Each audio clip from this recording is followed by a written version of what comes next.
And so we try to seek a resolution that incorporates not only the right legal outcome, but also the right outcome for these people. People don't realize our job doesn't stop when that case ends or that verdict comes in or we close that file. These are people who go to prison, and what happens in prison is significant. Anybody can learn the law, but to actually advocate and fight for your client is something so different. Welcome to Counselor, Beyond Conventional Defense. I think I witness on almost daily basis just an incredible amount of people who get by doing the bare minimum effort. They BS their way through cases, they BS their way through handling client affairs, and we're not practicing in some area of the law where the impact is not as immediate. We're dealing with human lives, we're dealing with people's liberties. This affects families, this affects children. Somebody may not see their grandma before she dies, things like that. Yes. Oh, trust me, I get that probably too much. And I was mentioning is one of the things that bothers me is people don't realize our job doesn't stop when that case ends or that verdict comes in or we close that file. These are people who go to prison, and what happens in prison is significant. And I do have that kind of upper hand, if you will, in that I watched my brother go through it for so long, and you see all the corruption and politics and terribleness it is a whole different world there. And, my biggest thing that I hate the most is to send a kid to prison for the first time. Yeah. That first prison commitment is the most traumatic for me because there is such consequences that go with it, For everyone. Right. And people don't see that. And I understand that you have your client, but that client has a mom, a dad, a brother, a son, a sister, something. And that person also is not defined by that one act that they did that took them to prison. My brother on paper looks pretty terrible, but I know him as my brother. I know he has a heart of gold, that he would give you the shirt off his back. He would do anything for anybody. And he is one of the best people I know. But I know that when you read on paper, he did some of the things that they said. Not all of them, but he did it. And he went to prison and he paid for it. But, when you aren't involved in the system or, that kind of lifestyle, like I said, I grew up in a middle to upper class white family. My parents were both in the medical profession. We had no reason to be involved in the criminal justice system. And you think it's a system that works, right? You believe in that. And until you experience it, you don't realize how broken it is. You think that the people who are in prison are the people who deserve to be in prison, and they're so terrible and they're bad and they've done the most heinous things. And they're not. They're my brother who made a bad choice. They are, somebody else's son who did something that they regret, or a product of their environment, a victim of the circumstance. The why did they do this matters so much more. Right. And we lose sight of that as attorneys. And I think that's why after so many years and watching so many people sort of endlessly repeat the cycle, and sometimes someone could end up in a system because they cut a deal on a case they probably should have fought. Maybe somebody enters the system unjustly, but the system itself conditions a person. And then we have such, I think, terrible resources when a person gets out of custody that only very, very small percentage of, individuals who parole or get on probation actually take advantage of those resources. I don't even think that they exist. I mean, my brother, after doing 19 years and 4 months in prison, got out, and but for him having a family network, he could have never survived. They give you $200 and stick you on a bus, and that's it. And if you came out of an environment that produced some of those terrible decisions that led to you becoming incarcerated in the first place, thinking about, for example, some of our younger clients, somebody who grew up on the streets, Johnny gets $200, gets on a bus, drives back home to his neighborhood. The same people, the ones who are still alive or not in jail, are there. Johnny reconnects with them. Johnny's probably getting high or drunk the same evening. Right. If Johnny doesn't have a family that's been preparing for 19 years for him to come home. Exactly. And, not only one of the things that I think people fail to realize is it's not just how far money takes you now. When my brother went to prison, a cheeseburger meal at McDonald's was $5. Now it's 13. When he went to prison, he had a pager. Google didn't exist. One of the funny stories when he was in prison is a guard was talking to him and he said, I don't know what that is. And they said, well, Google it. And his response was, what's a Google? And he told me, and I died laughing. But to him, Google wasn't around. We had dial-up internet, like the encyclopedia was like online, and that was the coolest thing ever. AOL was a thing. You got mail. Right, exactly. There was no such thing as Snapchat, Instagram, Facebook, yes, Yelp, all of these things. Where when he first got out and he got a cell phone, he didn't know what to do. He saw one of those little iPod shuffles, and he didn't understand where you put the CD. He didn't understand that you could plug it in and get music off the. And so people lose sight of that. But like time, what happens? Time stood still for him. And like times 1,000, because you're giving us just a couple of selected examples because they're funny and people can relate. But it's like that for like the totality of your life experience. Right. Everything around you, the way streets look, the way cars look, the way you apply for a job. People are released back into their neighborhoods, and now there are digital neighborhoods and digital communities and associations, and I think it's definitely very different. Right. Even look at something as if they did 3 years in prison on a pre-COVID versus post-COVID world. Half of those businesses may not even be in business anymore. All those mom and pops that got shut down, all of these things that were staples in your life as a child aren't there anymore. And you may think, oh, I could go home and I'll hit this grocery store or whatever. And it doesn't exist anymore. The store where the street where I grew up, that store is not there anymore. Granted, he didn't have to suffer like that. We picked him up from the prison and got him clothes and all this stuff. But to think that on a $200 and they buy your bus ticket out of that $200, you just get the change. Depending on how far you have to go, you're stuck with what, $150? And so that's what I was really excited about you sharing with us.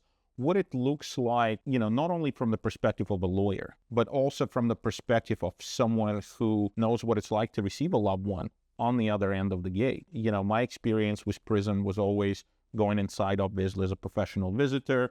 I hate going to any kind of correctional facility. I really hate the feeling of that door being locked behind you. It's a really unnerving feeling. It's something very unnatural.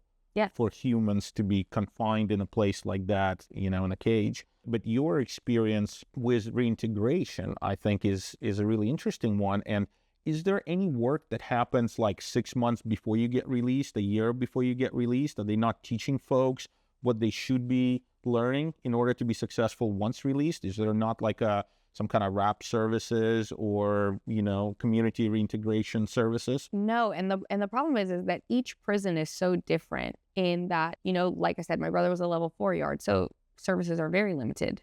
Even the whole time he was in education, schooling, programs, anything to actually make him better or to function in society was very limited. My family, because they had resources, paid private companies to send in, different programs or schooling, and then he would just communicate via mail, and he would do college courses via mail and then send his stuff in. But if you couldn't afford that, you would have nothing, and some of it was kind of this joke of the system of, oh, well, you don't qualify for classes because you have your high school diploma.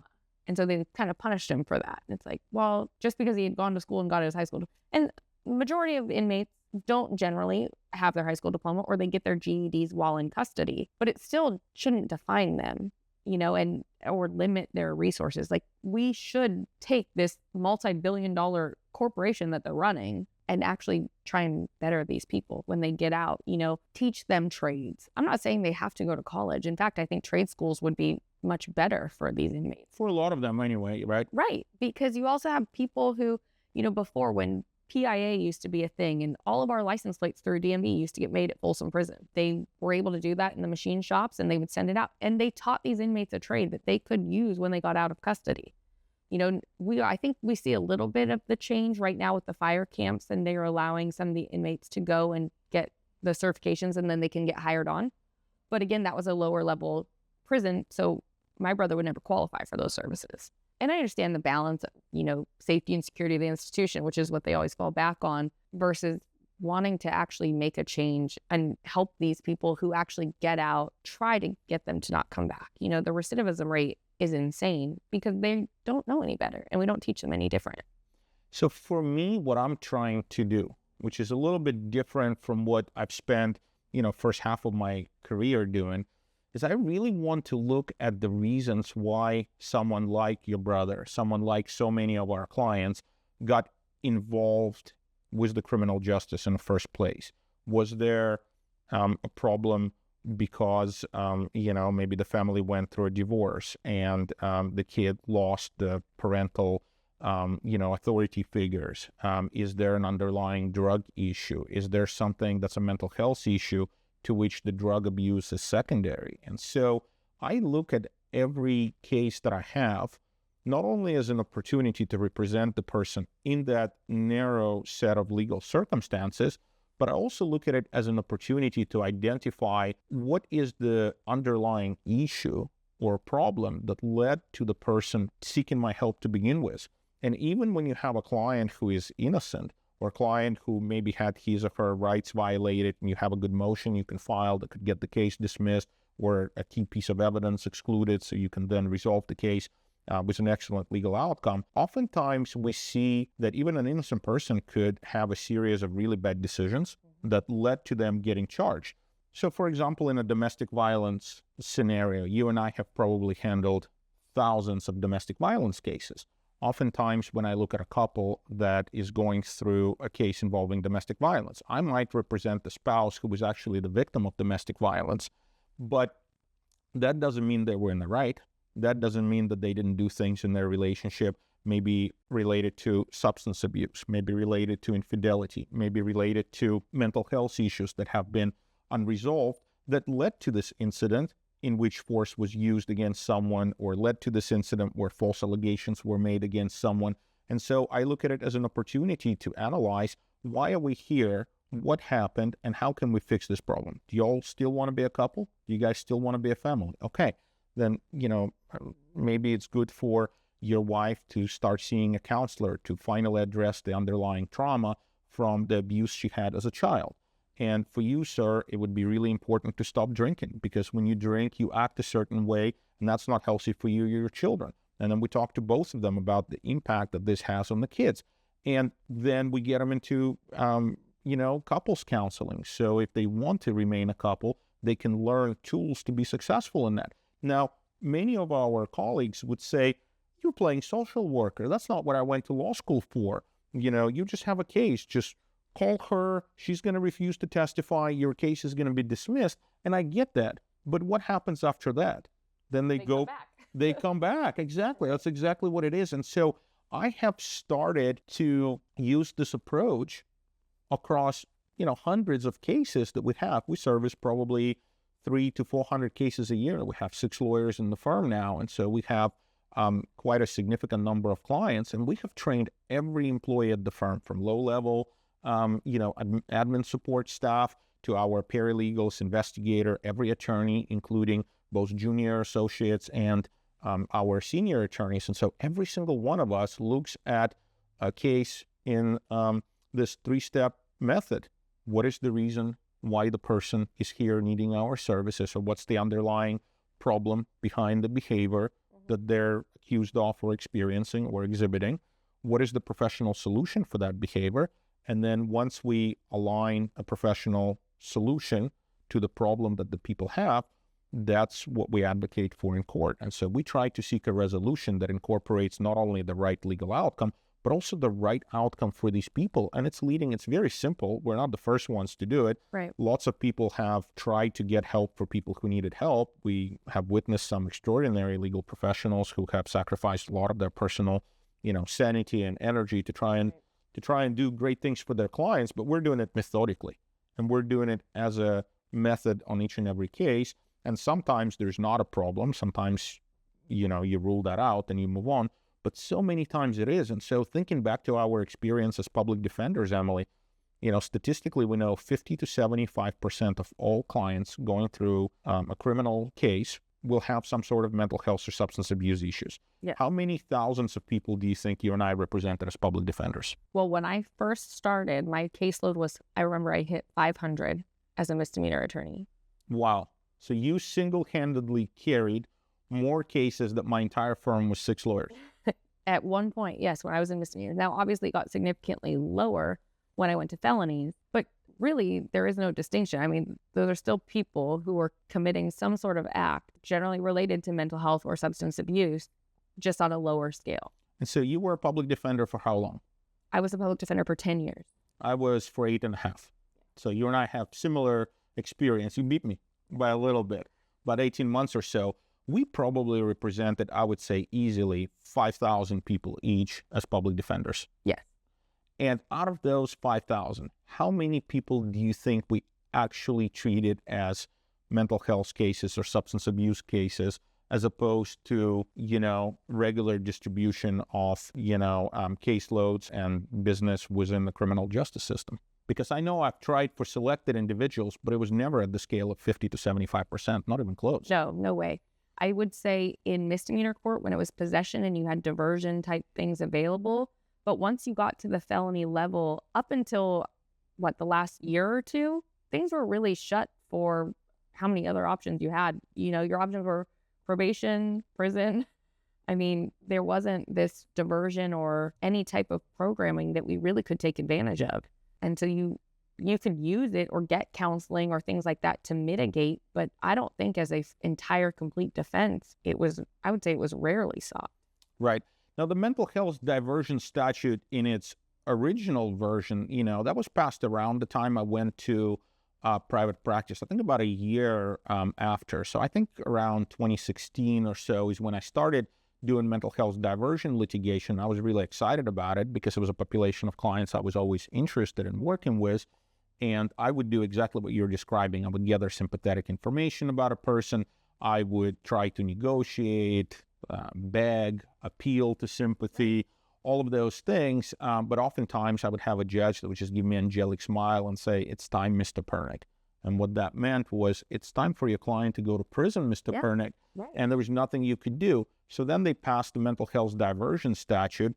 And I finally saw a legal vehicle that I could take to pursue what I thought was the right solution for my clients. But you're correct. Up until several years ago, the previous version of that statute required very specific connection between the crime and the mental health diagnosis. So you had to get very creative and work very hard to sort of fit your client within that framework. Right. And I think now, with some of the changes to DSM-5, now accepting substance abuse disorder as an actual qualifying mental health disorder, that's huge.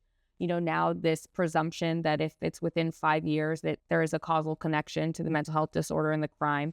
So we are seeing the pendulum kind of swing in the right direction, but it still is limited to certain types of cases or certain types of crimes, certain defendants. I would like to see how you approach this on other more serious cases that would generally be excluded under mental health diversion. How far can we take it? I've taken it to extreme limits. I mean, I have gotten people diversion on charges of felonies, on strikes, on assaults with deadly weapon, on residential burglaries, on robberies. I've gotten them on firearm cases, but usually that requires a lot of work. It requires us being proactive as opposed to reactive. And I've learned that there is almost more art than science to it. You have to build.